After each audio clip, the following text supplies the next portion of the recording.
Benvenuti a tutti. I will be talking in English, but the quotations will go up on the screen in Italian.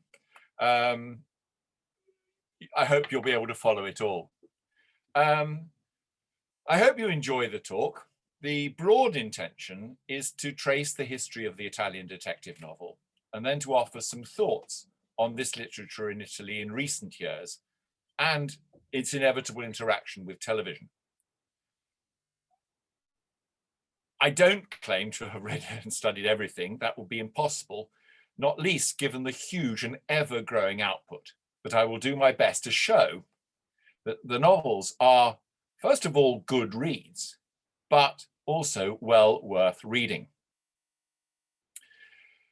Leonardo Sciascia, writing in 1975, defined the reading of detective fiction as a pastime in the proper sense of the word, adding that this passatempo consists in a condition of absolute repose.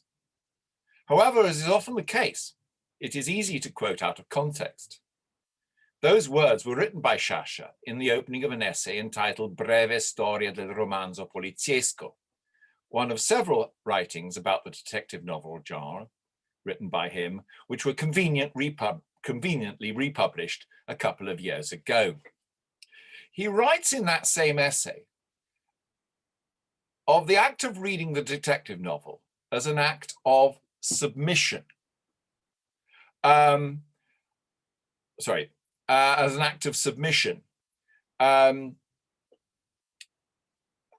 of leaving everything in the hands of the investigator to discover the truth, putting faith in his exceptional ability to reconstruct a crime and to find its author.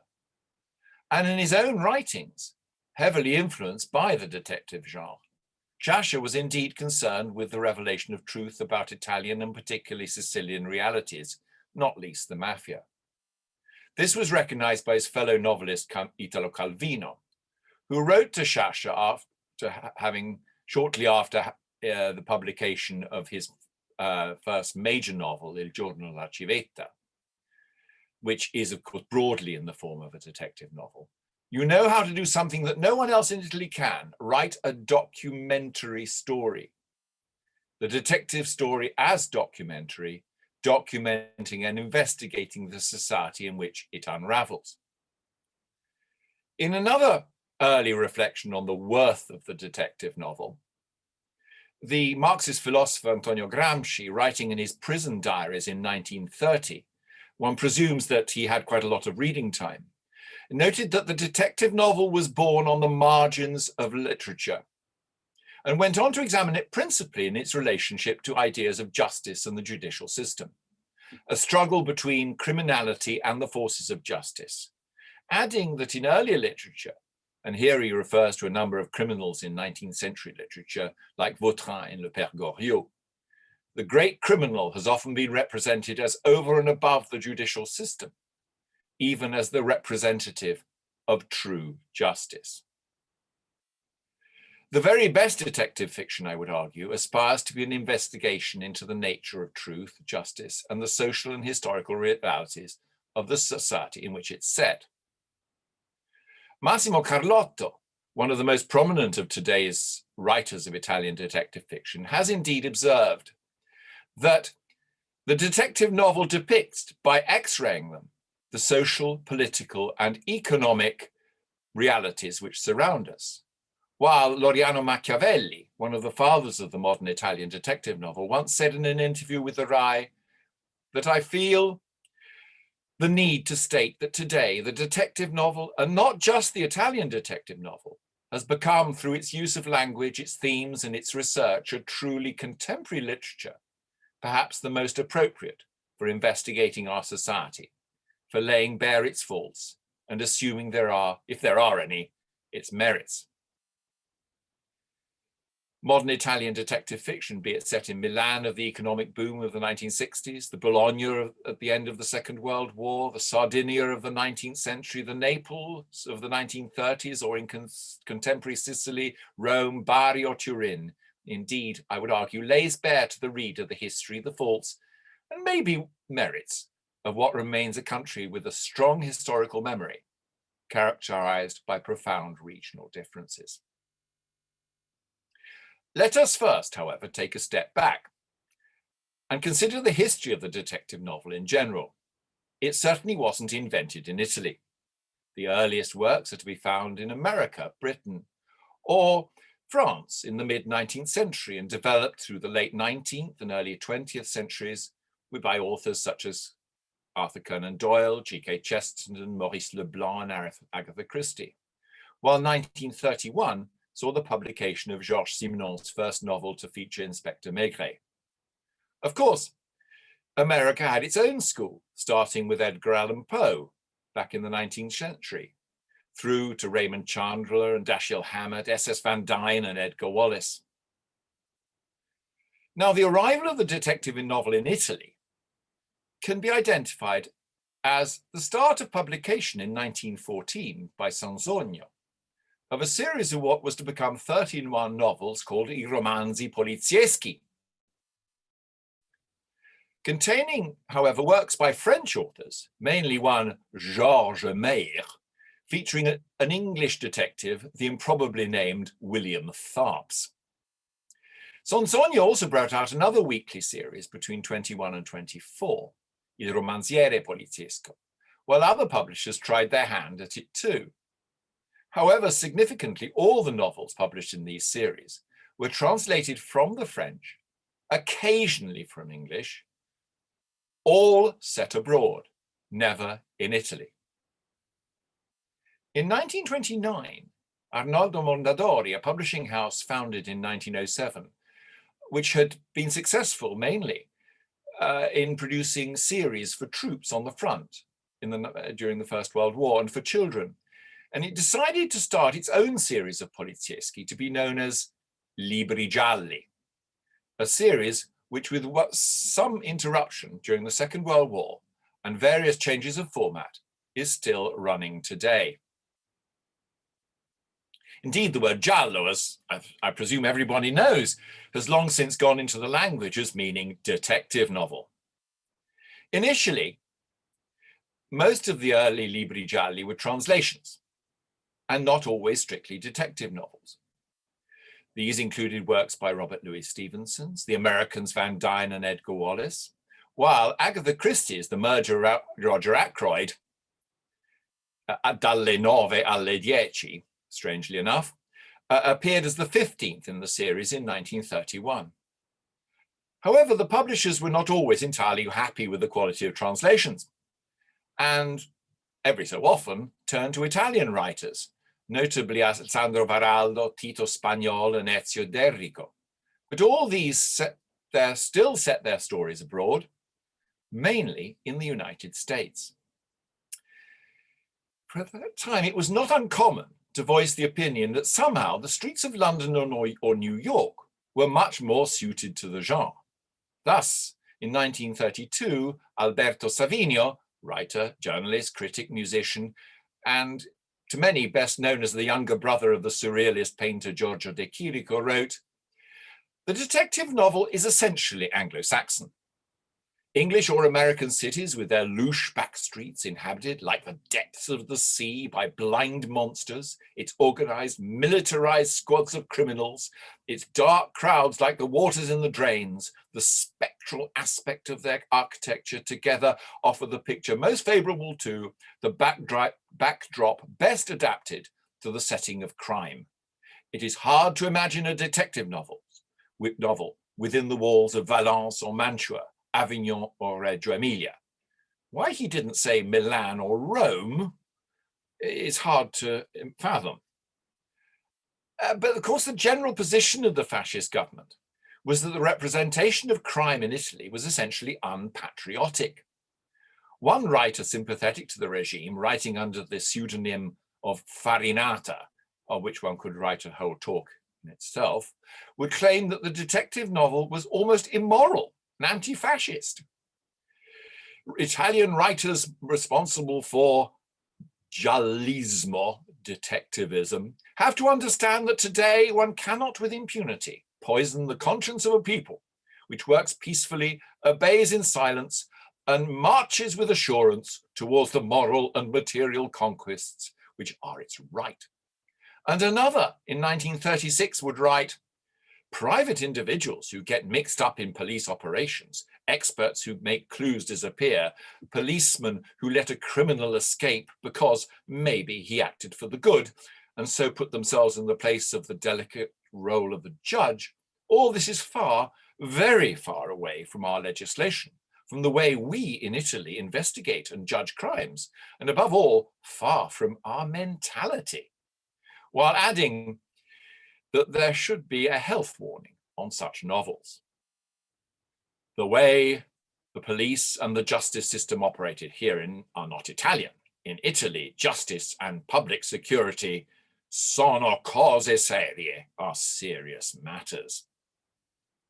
Nevertheless, the genre did have its defenders, but above all, popularity, ensuring that the publication of the Libri Gialli continued unabated until 1941, when, after no fewer than 266 novels, the Libri Gialli finally fell victim to the fascist censor. In 1931, an Italian journalist and writer called Augusto de Angelis was appointed co-editor of a magazine called I Misteri Polizieschi, and later began to write a series of novels featuring an Italian detective set in Italy.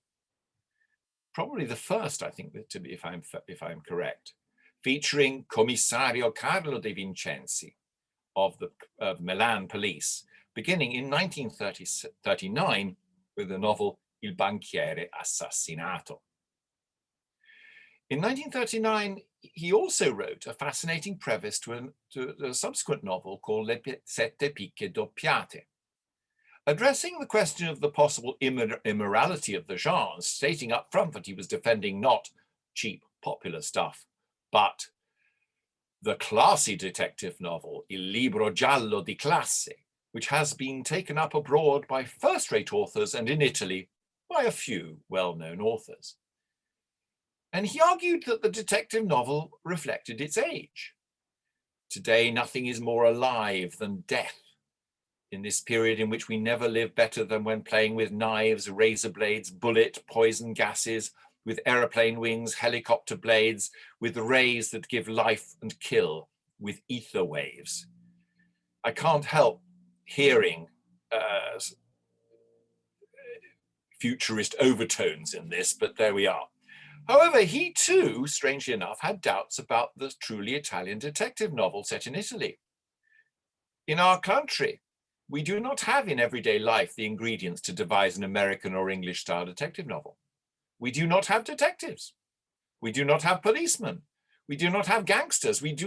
Nor do we even have, poor us, fragile heirs and rich scheming old men ripe for being killed. But adding, I think, significantly, not that we are short of crimes, unfortunately, even if on a relatively small scale. And here he sighs, not that we are short of tragedies.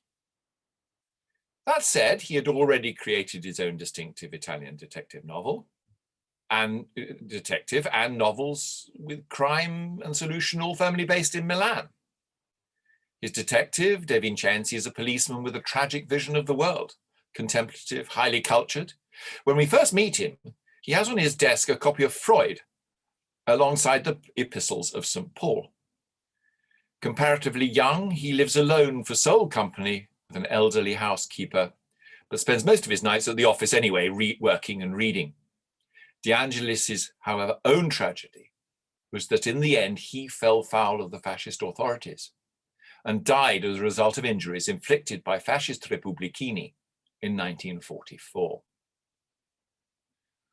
After the war, few Italian writers took up the genre. Indeed, the Giallo Mondadori series from its restart until the end of 1960 published from among over 600 titles, only 5 novels by 3 Italian authors, 2 of whom set their novels abroad, while the third, Sergio Donati, I discovered, is far better known as the screenwriter for Sergio Leone's spaghetti westerns.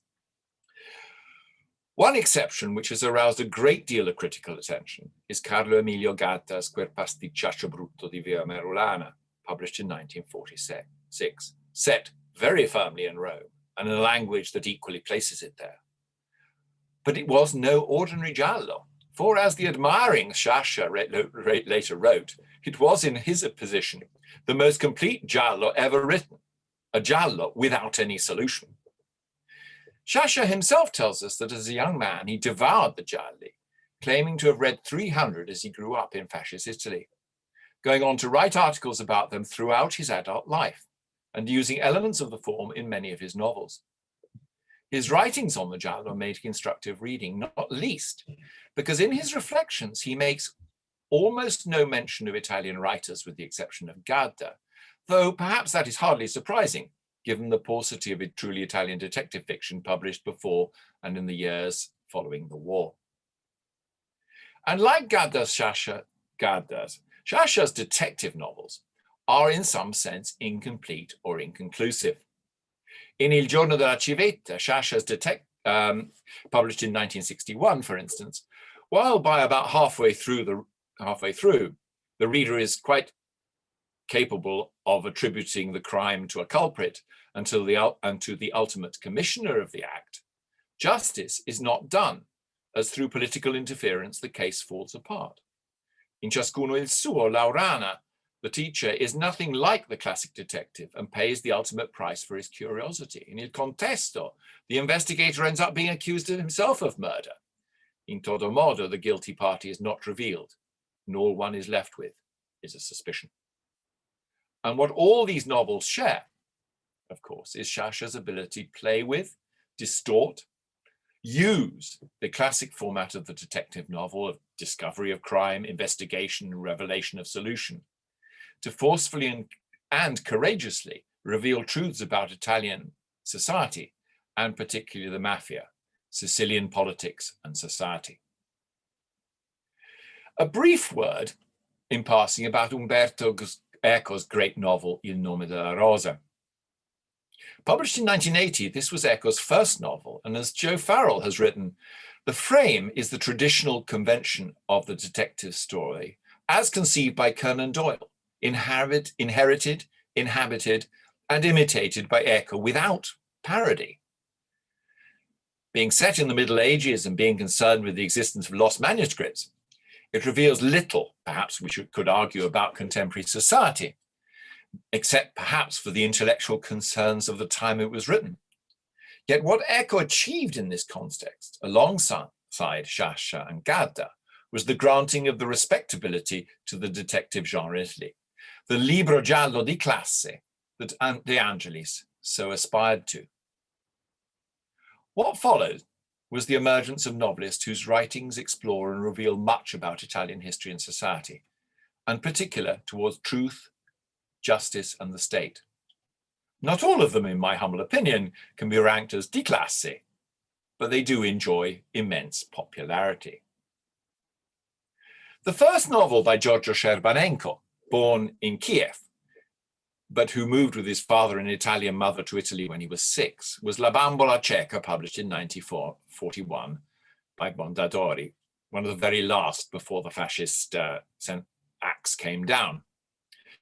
However, at this early stage in his career, he was not ready to set his novels in Italy, writing instead about a Boston policeman called Arthur Jelling. However, by 1966, Scerbanenco finally felt ready to introduce his first Italian detective, Duca Lamberti. First of all with Venere Privata, and then 3 more were to follow before his death in 1969. We could not be further away from the honest, hard-working, reflective De Vincenzi of De Angelis, or Captain Bellodi in the Giorno della Civetta in his office in a small town in Sicily. Indeed, the novel and the character owe more to the hard-boiled detectives of American fiction than to anything intrinsically Italian, but is set in Italy with an Italian detective. Lamberti is a doctor, just released from prison. His crime, the mercy killing of an old lady.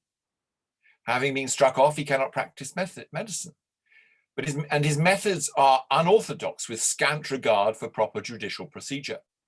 He is even prepared to put the innocent at risk to achieve his ends, yet throughout entertains a strong sense of justice with a capital J, a theme which will recur in many later novels.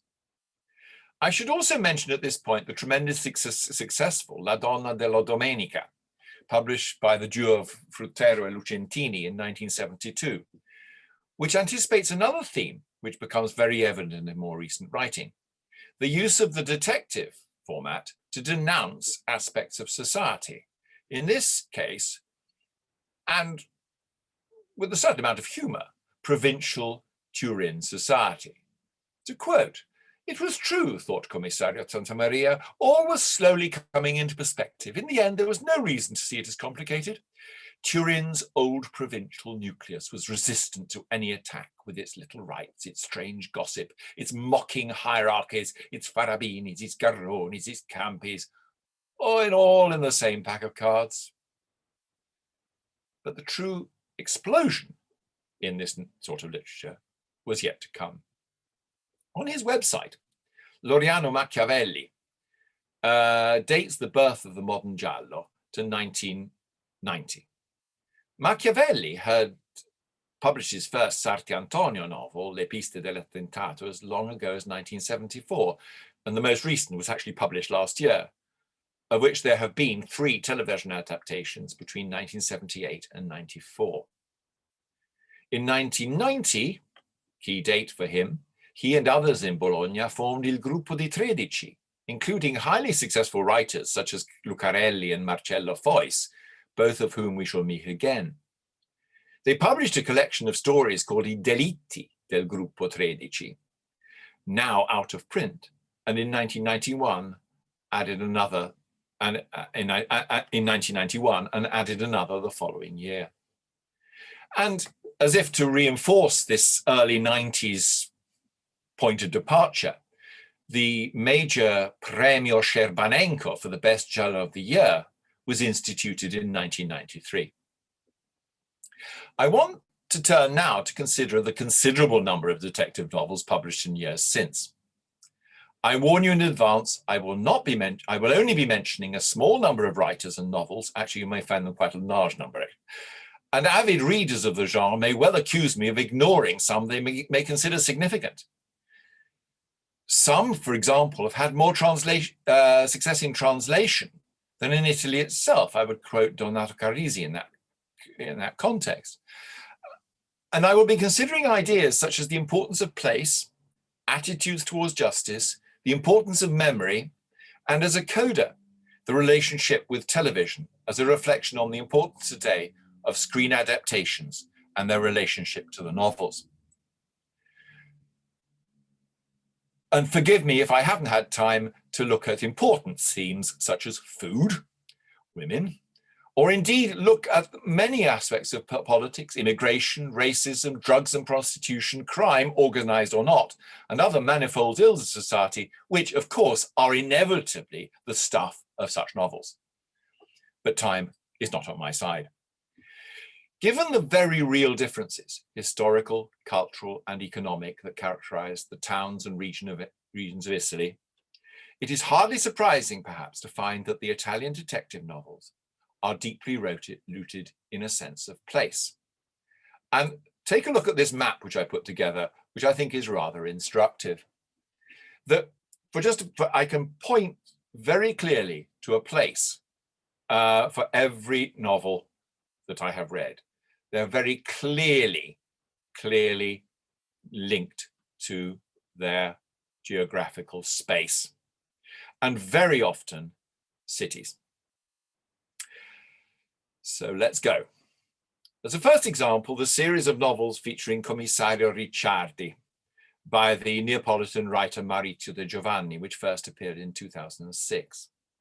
The novels are set in the 1930s and deal with many specifically Neapolitan cultural phenomena: music, customs, moments in the religious and cultural year, and feature characters such as a transvestite informer called Bambinella, who could hardly belong anywhere else in the peninsula. De Giovanni's other very successful series, I Bastardi di Pizzo Falcone, is again firmly set in a rundown area of Naples, which is highly recognizable, and you can pin down streets and everything. and it has been turned, it too has been turned into a fairly long-running TV series, where Naples is as much as the protagonist as the detectives, though cameras do rather linger excessively, in my view, on beautiful Neapolitan interiors. Commissario Bordelli, in the series by the Florentine writer Marco Vichi, is another case in point. The novels are an atmospheric evocation of 1960s Florence. And to illustrate how the sense of place in such novels can open windows onto society, let me just quote from the most recent Bordelli novel, L'anno dei misteri. Bordelli is contemplating the questura in Florence. Many of the ills of Florence came together in that huge building between Via Zara and Via San Gallo. It was like listening continually to the pulse of the city, and thus that of society. Knowing how to read between the lines of the language of crime, you could identify the unease of the world and even predict what was about to explode. The hero of Carlo Lucarelli's De Luca series, starting with Carta Bianca, of which more later, crisscrosses the streets of 1940s Bologna, as does the hero of Ispettore Coleandro novels, while his more modern and disturbing heroine Grazia Negra in Almost Blue is helped to her investigation by the blind Simone, who uses a scanner to listen to the sounds of the city. To me, it's an exploration of the loneliness and brutality of contemporary Italian urban life, closer maybe to the noir than to the classic giallo. The De Luca series has, of course, been turned into a TV series and even broadcast on BBC 4 a few years ago. Almost Blue has been made into a film. Similarly, Grazia Verasani, and we're still in Bologna here, her private detective Gloria Cantini finds herself drawn into the Bolognese underworld and murky world of middle-class crime in the city, while, as she tells us in Quo Vadis Baby, living on the margins, inhabited mainly by an immigrant population. I live where the road leading to the sea and the one that crosses the one that goes to Milan. When I go out, all I see, apart from the party offices that on a Sunday serve polenta with sausage, are Chinese people. They don't know how to drive, but that's an irrelevant detail. Others I might mention, both in a rather lighter tone, are Marco Malvaldi's Barlume series set in a Tuscan seaside resort, where the elderly habitués are the real detectives, the local community having greater insight and understanding than the professionals. Or Margherita Oggero's novels featuring Camilla Baudino, a teacher in a town near Turin, where again knowledge of the community around her assists the police in catching the criminal.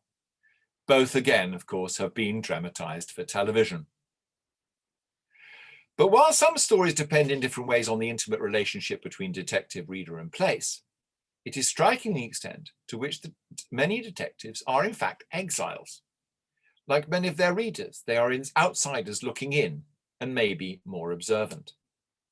Antonio Manzini's detective Rocchio Schiavone, he first appeared in 2013, the latest in which he features was published this year, along with a long-running TV series, is a Roman policeman who has been exiled to the Alpine city of Aosta from his native Rome for disciplinary reasons, but he insists on dressing and behaving badly as if he was still in Rome.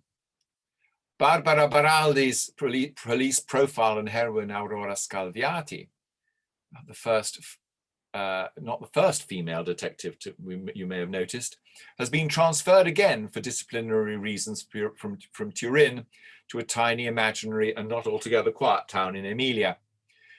She also realizes she has to operate outside of the normal rules to discover the killer. Just one further example of the pursuit of justice, which does not take account of the state justice system. Piergiorgio Puligi's Isola delle Anime, which was the winner of last year's Premio Scerbanenco, features two female detectives who are both foreigners from the mainland in Sardinia, investigating a cold case where the serial killer returns once again and whose roots lie, and the roots of the case lie in ancient Sardinian folklore and ritual. In parentheses, Pulixi and other Sardinian writers have just published an anthology of short stories called Il Giallo Sardo, which is on my reading list. But if you just look at the title page, just look at the sheer number of writers just from Sardinia alone. And I think that's quite instructive in its own right as to the sheer extent of the publishing phenomenon we're talking about. Maurizio de Giovanni's hero Lo Iacono in I Bastardi di Pizzo Falcone has been transferred to Naples, having been falsely accused by a pentito of collaboration with the mafia when posted to Sicily from his native Rome. And sometimes the detective can even feel exiled in her own town. As we learn of Valerio Varesi's Parma, but he's sometimes in Ferrara, sometimes in Parma, but his Parma-based detective Soneri, in a long-running series also now brought to the small screen under the title of Nebbie Delitti. There's a moment in one of his novels, Soneri e la legge del Corano, where he says, where we read, Soneri felt just like Forlai, lost in the geography of Parma that was too much changed, and like him was searching for a direction. That is to say, physically and metaphorically, as Forlai is blind. And I could extend that metaphor of blindness and sight a lot further in the context of detective fiction, but perhaps that is outside the scope of this talk. Which brings me for the first time to Camilleri and his Montalbano novels. He chose, even in earlier non-Montalbano novels, such as Il Birraio di Preston and La Mossa del Cavallo, to place his stories not in a specific place, but in Vigata, Marinella, Montelusa, invented names and places, recognizably Sicilian, but not specific. Just as Sciascia in Il Giorno del Civetta had named the location simply C or S. Camilleri explained in an interview that Vigata, while being in his own mind his hometown of Porto Empedocle, was an ideal, while he had borrowed the name Montelusa to stand for Agrigento from the great Pirandello himself. I can't help a feeling that there's in both cases a sort of reticence on the part of the authors to be specific in terms of setting. Yet more recently, I've enjoyed encountering the novels of Cristina Cassar Scalia, who sets her novels very firmly in Catania, where her heroine, Vanina Guarasi, has moved from Palermo, where her policeman father had been murdered by the mafia, and where she saved her magistrate lover from a similar fate in a shootout. Her novels address the presence of organized crime, just like Sciascia, but with a much greater precision. Have things changed in Sicily since Sciascia and then Camilleri took up their pens? However, it must be said that Camilleri does refer throughout the novels to current affairs, often in a critical and even polemic tone. He refers to numerous, one example one could cite, the opening pages are in the opening pages of the very first novel, La Forma dell'Acqua. Here he refers to numerous issues. And at one point, the narrative voice reinforces the essential difference of Sicily when speaking, and this is the narrative voice, when being scathing about political interference and the sending into Sicily of troops from elsewhere in Italy. Mummy's boys from Piedmont, callow conscripts from Friuli, who until the previous day had been breathing the fresh, sharp air of their mountains, had found themselves all of a sudden struggling to gasp the air, hunkered down in provisional lodgings in places just about a meter above sea level, amidst people who spoke an incomprehensible dialect consisting more of silences than words, indecipherable movements of the eyebrow, and imperceptible twitching of wrinkled faces. Yet, without going quite that far in his prose, Camilleri stands out for reinforcing the sense of Sicilianness by his use of a Sicilianized Italian, which, without ever quite falling into true dialect, serves to reinforce the sense of place. He called it Il ritmo del dialetto nella lingua italiana, the rhythm of dialect in the Italian language. Still makes it quite tricky to read at times. Going back for a moment, writing in 1962, not long after the publication of Il giorno della civetta, Sciascia asked whether Italian society, which offers the detective novel a significant, if not huge, market, is intrinsically capable of producing its own detective novel. Does that sound familiar? Opportunities offered by reality are not in short supply. The Sicilian mafia, Italian-style divorce, but as absence of faith in justice is total and absolute, it is hard to imagine it being born in Italy. But it is precisely that questionable trust in justice which lies at the heart of many of the successful novels of recent years. Massimo Carlotto is an interesting case in point. Having had his own personal struggle with justice, spending some 27 years fighting a conviction for murder he always denied.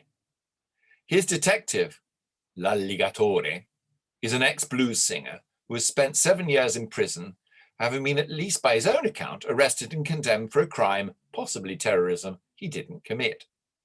He, like Scerbanenco's Duca Lamberti, has learned a lot in prison and has an impressive array of contacts in the criminal underworld, which he can call upon as a private investigator, often working for defense lawyers to solve crimes, provided he maintains the anonymity of his sources. The books deal in good measure with what can be called la mala giustizia, or the maladministration of justice, which one critic, writing about the fourth book, Il Corriere Colombiano, put as follows.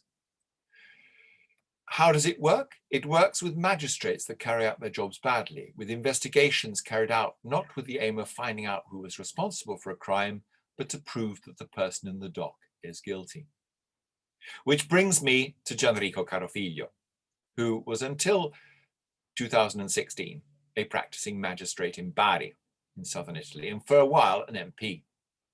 His most well-known detective is Guido Guerrieri, a defense lawyer specializing in defending what seems to be very often the indefensible or the impossible.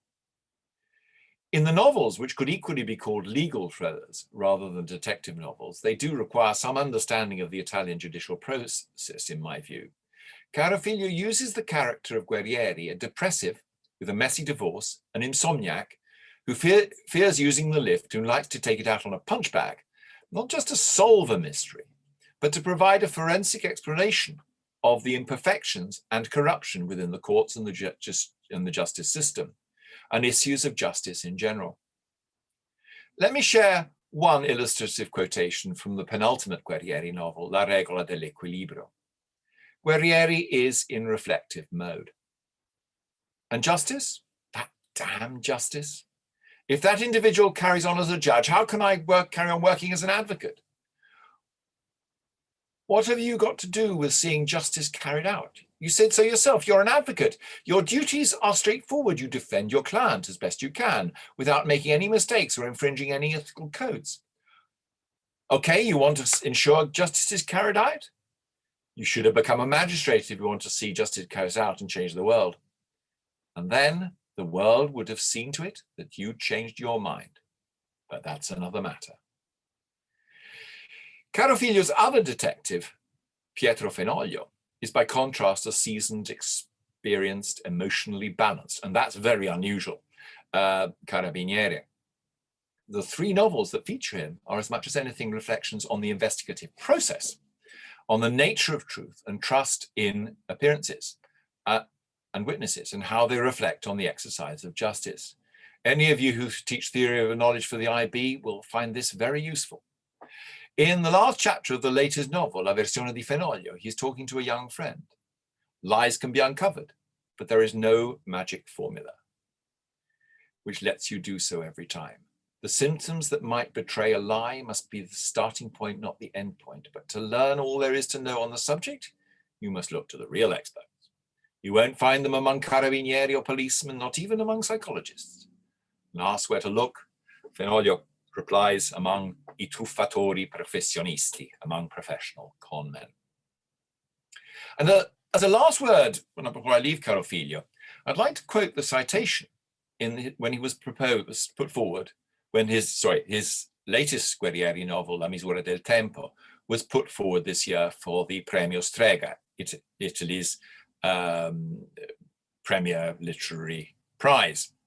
And the first time, if I'm right in thinking, the first time that a giallo has ever been put on the shortlist. Behind the semblance of the detective novel lie hidden important lessons, the multiplicity of points of view, the different ways in which reality may appear, an invitation to draw out truth itself. To my mind, it was a great shame he didn't win. Another interesting reflection on what detective fiction can tell us about society is what it can tell us about its relationship with the past. Marcello Fois is not primarily a writer of gialli, but he has published a trilogy set in 19th century Sardinia, based on Bustiano Satta, a lawyer and poet and a real historical figure. Shortly after Italian unification, Satta is intent on righting injustices wrought on the poor by a corrupt judicial system, even then. The first in the series, Sempre Caro, sees him looking for evidence to defend a young man falsely accused of sheep stealing, who inexplicably has tried to destroy all evidence that might prove him innocent and has taken to the hills. There are also those that consider themselves above the law. As Satta reflects at one point, no one cared about discovering the truth. It was easier that way, and in that way, no higher interest got trodden on. For it was difficult to ask them for explanations, and anyway, because they never gave any. What they did, and that was that. If they decided on something, that was that too. There was no public security force, nor any justice that mattered. Fois furthermore explores the fragility of the newly established Union of Italy, not just by contrasting Satta with officials from the mainland, but also the consistent, insistent use of Sardinian dialect, both in the narrative and individual voices. Sardinia, rather like Camilleri, Sicily, is another country. Lurking in the background of Maurizio de Giovanni's Ricciardi series are the violence and sinister operations of the fascist regime. The woman, widow of the first murder victim in the series, Il senso del dolore, is a friend of Mussolini's daughter, while throughout lurks a sinister figure, Falco, the Falcon, who represents the shadow of the fascist secret police, the grey man called Falco, which could be a surname, or even a nickname, or even a code name, or even a pseudonym, if not, in fact, the name he was baptized with. Then a striking feature which may say something about modern Italy to emerge from several novels of recent years is the continuing importance of the memory and legacy of World War II. Vichi's commissario Bordelli fought as a partisan in the war against fascism. That violent past is never far away, especially in his dreams, while his assistant is the Sardinian son of one of his partisan comrades during the war. The novels can constantly shift between the 1940s and the 1960s, between town and country. Take, for example, when Bordelli sees the building in Florence where the fascists tortured political opponents. A moment set in the 1960s, but in the novel published just last year. When from afar he glimpsed the fearful windows of Villa Triste, he could not help thinking of the war, of all those atrocities he had seen committed or heard of. It was still so close, that stupid war, at least for someone who had lived through it. In Lucarelli's detective novel Carta Bianca, with the series, featuring De Luca, is set at the tail end of the Second World War, where we find De Luca, sorry, I've moved on too far here, find De Luca working in a Bologna, torn between his sense of duty as a professional policeman, requiring the solution of the crime, and his increasing contempt for the corrupt regime which employs him. And add to that the need to take a position as regards the encroaching Allied forces and the anti-fascist resistance. In Valerio Varesi's Il fiume delle nebbie, the fourth of 15 novels featuring Commissario Soneri, another TV dramatization there. Varesi weaves the plot around the memories of and retribution of crimes committed by fascist militiamen towards the end of the war. Vichi's friend and collaborator Leonardo Gori has written a highly readable series based on Bruno Arcieri, a suave carabinieri and secret serviceman. The first, Nero di Maggio, sees Arcieri investigating a series of rapes and murders of underage prostitutes against the background of Hitler's visit to Florence in May 1938. The second novel, Il Passaggio, finds Arcieri again in Florence, but this time in 1944, now serving alongside the Allied forces during the liberation of Florence. The passage in question in Il Passaggio is the Vasari corridor, which links the two sides of the city, which, if you'll forgive me, makes me think very much, and there are passages in the novel which remind me of the section of Rossellini's Paesà, which involves the crossing of that very corridor. I've mentioned Loriano Machiavelli's Sarti Antonio adaptations from the 1970s, but these were not the last by any means. Indeed, the channels have been, and as you can see from the screenshots of what Rai Play has to offer just today, under the title of Crimini e Malfatti, the channels remain full of detective series, some written specifically for television, such as Maresciallo Rocca, starring the late, great Gigi Proietti, 6 seasons from 1998 to 2008, or the investigating Don Matteo, 12 series from 2000 to March of this year. Others, as you may have already picked up, adaptations of some of the novels I've talked about. One could, of course, consider why some have been chosen and others not. That's a whole subject of discussion in itself. What has appealed to TV producers and script writers and others not? But who knows? All we know is that a number have had extended runs. Provaci ancora prof, based on 7 whole series based on Margherita Oggero's Baudini series. Ispettore Coleandro, 7 whole seasons based on novels by Carlo Lucarelli. Nebbie Delitti, based on the novels by Valerio Varesi. Ispettore De Luca, 4 episodes based on 4 novels by Carlo Lucarelli.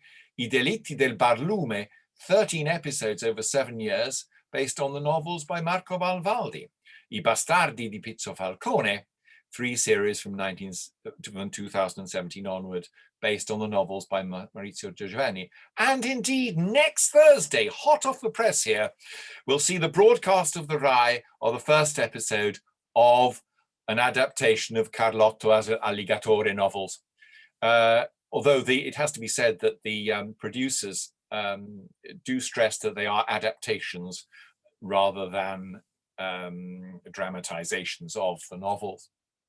However, as we all know, it's probably the televisation of Camilleri's Montalbano novels that has most impressed the Giallo on the international as well as Italian imagination, through no fewer than 36 episodes created from, so far, 27 novels and any number of short stories.